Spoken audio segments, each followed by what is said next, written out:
유튜브 시청자 여러분 안녕하세요. 이제 막 유튜브를 시작한 초보 북튜버 용서점입니다. 용서점은 역곡에 있는 작은 동네 책방이고요. 실제로 책을 파는 사람의 감각을 살려서 책을 읽고 싶어지게 하는 리뷰를 만들어 보려고 합니다. 여러분 4월이 나라에서 정한 과학의 달이라는 거 알고 계셨나요? 하지만 이렇게 나라에서 정한 달이 있다고 해서 사람들이 그렇게 크게 관심을 갖고 있지는 않는 것 같습니다. 그래서 골라봤습니다. 2018년 과학 분야 베스트셀러이고 한국 도서관 채널 선정 올해의 책에 빛나는 이정모 관장의 저도 과학은 어렵습니다만 2를 여러분에게 소개하려고 합니다. 바로 이 책인데요. 네, 보이시나요?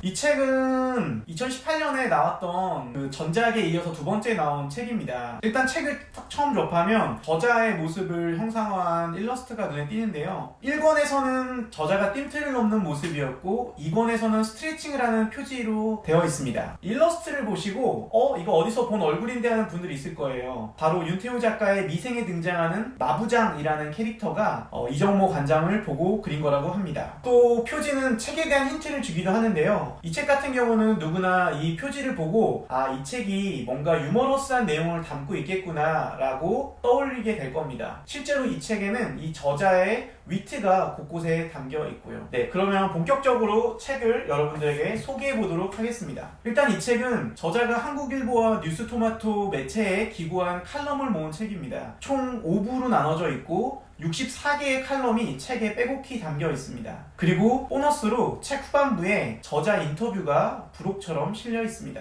제가 이 책을 읽고 나서 느낀 점은 일단 이 책은 술술 잘 읽힙니다. 그건 저자가 글을 쓰는 방식의 영향이기도 하고 저자가 가진 유머 감각 덕분이기도 한데요. 일단 글의 구성이 가장 큰 영향을 주는 것 같습니다. 2부에 등장하는 차별받는다는 것이라는 제목을 단 글을 한번 살펴보겠습니다. 시작은 베르사유라는 지명을 들으면 떠오르는 것에 대한 이야기로 시작됩니다. 자연스럽게 저자가 봤던 베르사유 장미라는 만화 이야기가 나오고요. 그 이야기에서 자연스럽게 혁명이라는 단어가 나오는데 이 만화의 주인공인 오스칼이 당시에 마리 앙뚜아네트에 대항해 혁명을 일으켰던 시민군을 도와주다가 죽기 때문입니다. 그리고 거기서 세 번째 연관 단어인 베르사유 조약이 나옵니다. 1919년에 1차 세계대전이 끝나고 독일과 연합군이 맺은 조약입니다. 여기서 뭐가 나오냐면 동일 노동, 동일 임금에 대한 항목이 나온다는 거죠. 이런 이야기들이 이 책에서 쭉 나오거든요. 그리고 나서 이제 드디어 과학 이야기가 나오죠. 동일노동 동일임금에 대한 동물행동 과학자들의 연구 결과를 들려줍니다. 원숭이 두 마리가 같은 일을 하고 나서 한 마리에겐 포도를 주고 한 마리에게는 오이를 준다면 어떻게 될까요? 네, 우리가 모두 예상할 수 있듯이 그 오이를 받은 원숭이는 엄청나게 분노를 합니다. 그리고 오이를 집어던지고 난동을 부립니다. 이런 비슷한 다른 실험이 있는데요. 이번에는 침팬지 두 마리에게 같은 일을 시키고 한 마리에겐 바나나를 주고 또 한 마리에겐 바나나를 주지 않는 실험이 있었는데요. 이렇게 됐을 때 어떤 일이 일어났냐면요. 놀랍게도 바나나를 받았던 그 침팬지가 동료 침팬지를 위해서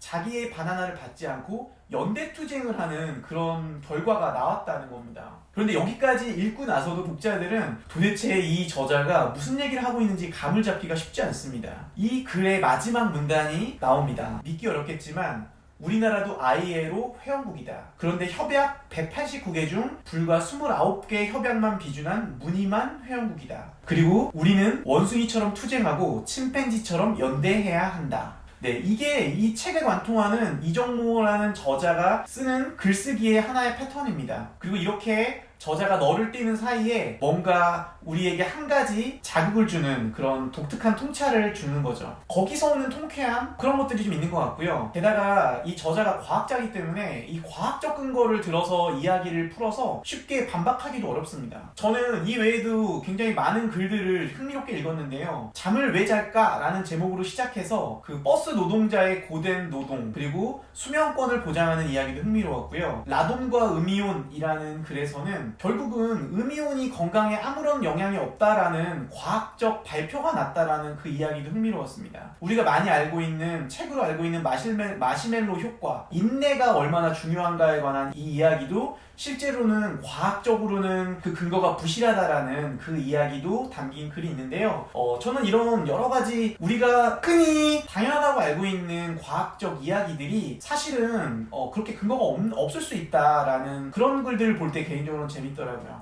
이런 글들을 읽고 나면 각 글에서 다루었던 내용들, 과학적 사실에 대해서 더 알아보고 싶어지는 그런 지적 자극을 받을 수가 있습니다. 이 책을 만약에 한마디로 이 책의 매력을 표현한다면 반전이 될 것 같아요. 짧은 글 안에서 매번 다양한 반전이 일어나서 사람들을 호기심을 자극하고 글의 끝이 뭘지 책을 계속 보게 하는 그런 힘이 있는 것 같습니다. 근데 이렇게 책에 대해서 좋은 이야기만 하면 사실 반쪽짜리 리뷰가 될 거라고 생각합니다. 앞으로 그 용서점에서 하는 이 책의 이야기는 단순히 그냥 어떤 책의 좋은 것만 이야기할 건 아닌데요. 불편하지만 이 책이 갖는 다른 이야기도 좀 해보면 좋을 것 같습니다. 일단 개인적으로는 이 책에 대한 가장 큰 인상 중에 하나는 1권에 비해서 좀 덜해졌다고는 하는데 기본적으로 이 책은 정치적인 이야기가 굉장히 많이 나옵니다. 2권에서는 조금 덜하긴 한데 어찌됐든 저자가 이 정치적인 입장에 대해서 개진하는데 전혀 거리낌이 없어요. 그래서 어떤 독자들에게는 통쾌한 부분이 있고 또 어떤 독자들에게는 불편할 수가 있습니다.